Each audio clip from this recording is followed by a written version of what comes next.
An alleged intruder at NBC's Today Show has now been charged with multiple offenses listed as hate crimes after authorities say he entered an unauthorized area near Studio 1A and approached co-anchor Craig Melvin. The latest development matters because what began as a morning security incident at Rockefeller Center moved within hours to an arrest, a list of serious charges, and an internal security review by NBC. But one question remains at the center of the story. How did someone reportedly looking for Al Roker get close enough to approach Melvin inside one of television's most recognizable broadcast locations? For verified entertainment updates without the rumors, subscribe to Startline Entertainment. As of the latest available information on July 16, 2026, New York police identified the man as 41-year-old Andrew Truelove. The NYPD said he was charged with burglary as a hate crime, menacing as a hate crime, criminal trespass as a hate crime, and harassment. People reported that he had not yet been arraigned when its update was published. That distinction is important.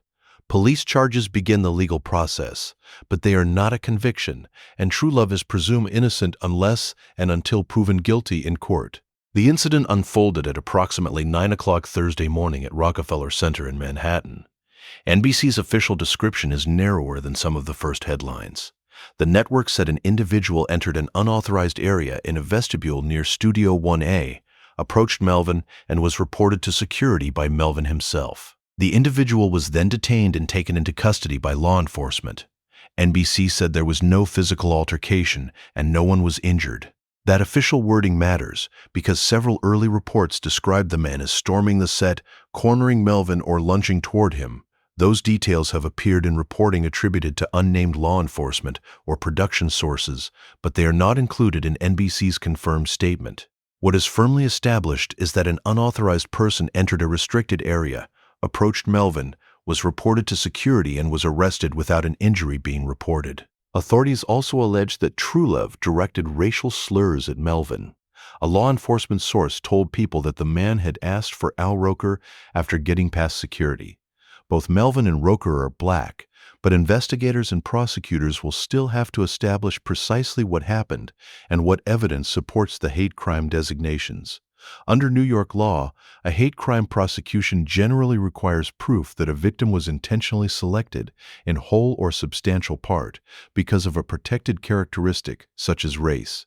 The allegation itself does not establish that element beyond a reasonable doubt. The response inside the building was rapid. Police said an officer assigned to 30 Rockefeller Center was alerted to a disorderly individual and took that person into custody without further incident. Publicly reported versions differ slightly on the exact time of the police notification, placing it shortly before or shortly after 9 a.m., so the safest description is that the incident occurred at approximately 9 o'clock. Every available official account agrees on the central outcome. An arrest was made, no injuries were reported, and the investigation remained active. The broadcast itself continued. Melvin was temporarily absent at the beginning of the show's third hour, but reports indicate that he and Roker were back on television a short time later. Neither addressed the incident during that portion of the broadcast. That quiet return became an important part of the timeline because viewers watching the program would not necessarily have known that anything had happened behind the scenes. Later Thursday, Melvin addressed the concern directly on his verified Instagram account. He thanked the people who had contacted him, said he was doing just fine, and told viewers that he expected to be back on Today the following morning. His message was brief, but it provided the clearest direct update on his condition and avoided adding details that had not yet been confirmed. Melvin also had a previously announced vacation scheduled to begin Monday, July 20th. That time away was arranged before the security incident and is not being presented by NBC as a consequence of what happened. That clarification may become important if viewers notice his absence and incorrectly assume it resulted from Thursday's confrontation. NBC's response shifted the story from the actions of one individual to a broader question about studio access. The network said Today was cooperating fully with law enforcement and reviewing both the incident and its security protocols. Studio 1A is unusual because it operates at street level in one of Manhattan's busiest tourist areas. The program frequently brings hosts, performers, and invited members of the public onto the plaza, while production areas behind the broadcast must remain restricted. That mix of public visibility and controlled access is exactly why the details of the security review matter. The legal background reported later Thursday added another layer, but it must be handled carefully. Court records reviewed by People reportedly show that Truelove pleaded guilty in June 2026 to felony criminal mischief in a separate case involving damage to vehicles.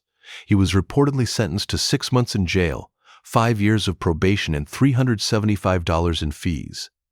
People said it was unclear how much of that jail sentence he had served before the Today Show incident. The same report said he had 3 other pending New York cases and had pleaded not guilty to charges that included misdemeanor assault, reckless endangerment, and forms of trespassing. Those proceedings are separate and unresolved. A previous conviction or pending accusation cannot be used as proof that he committed the newly alleged offenses at NBC. The information is relevant to his court status, but it should not be used to create an assumption of guilt in the current case. The most important next development will be the arraignment. That is where the allegations should be placed into a clearer court record. The specific counts can be confirmed, a plea can be entered, and a judge can address release or detention conditions. Until that happens, descriptions such as charged with hate crimes must remain separate from any claim that a hate crime has been proven. There is also an unresolved factual question about the confrontation itself.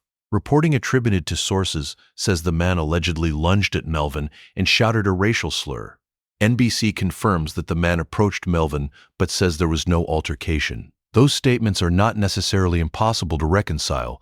A threatening movement could allegedly occur without physical contact, but the public record is not detailed enough to state exactly how close the encounter came to becoming physical. Here is the start line takeaway. What changed on Thursday was not simply that an unauthorized person had been removed from NBC. Police subsequently listed hate crime-related charges. Melvin publicly confirmed that he was unharmed, and NBC announced a security review. What viewers should not assume is that the most dramatic version of every early report has already been verified in court.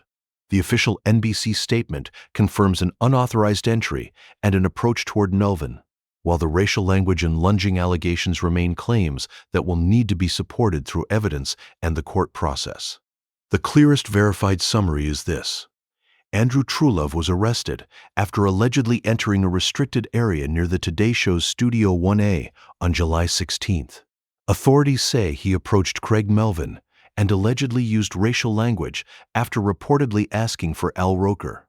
Police listed burglary, menacing, and criminal trespass as hate crime offenses, along with harassment. No injury was reported. Melvin said he was fine, and NBC is reviewing how the security breach occurred. What happens next will determine how much of the initial reporting becomes part of the official record. The arraignment, the charging documents, and any new statement from law enforcement or NBC may answer the remaining questions. Until then, the most significant unresolved issue is not only what prosecutors say occurred near Studio 1A, but what NBC changes to make sure an unauthorized approach like this cannot happen again.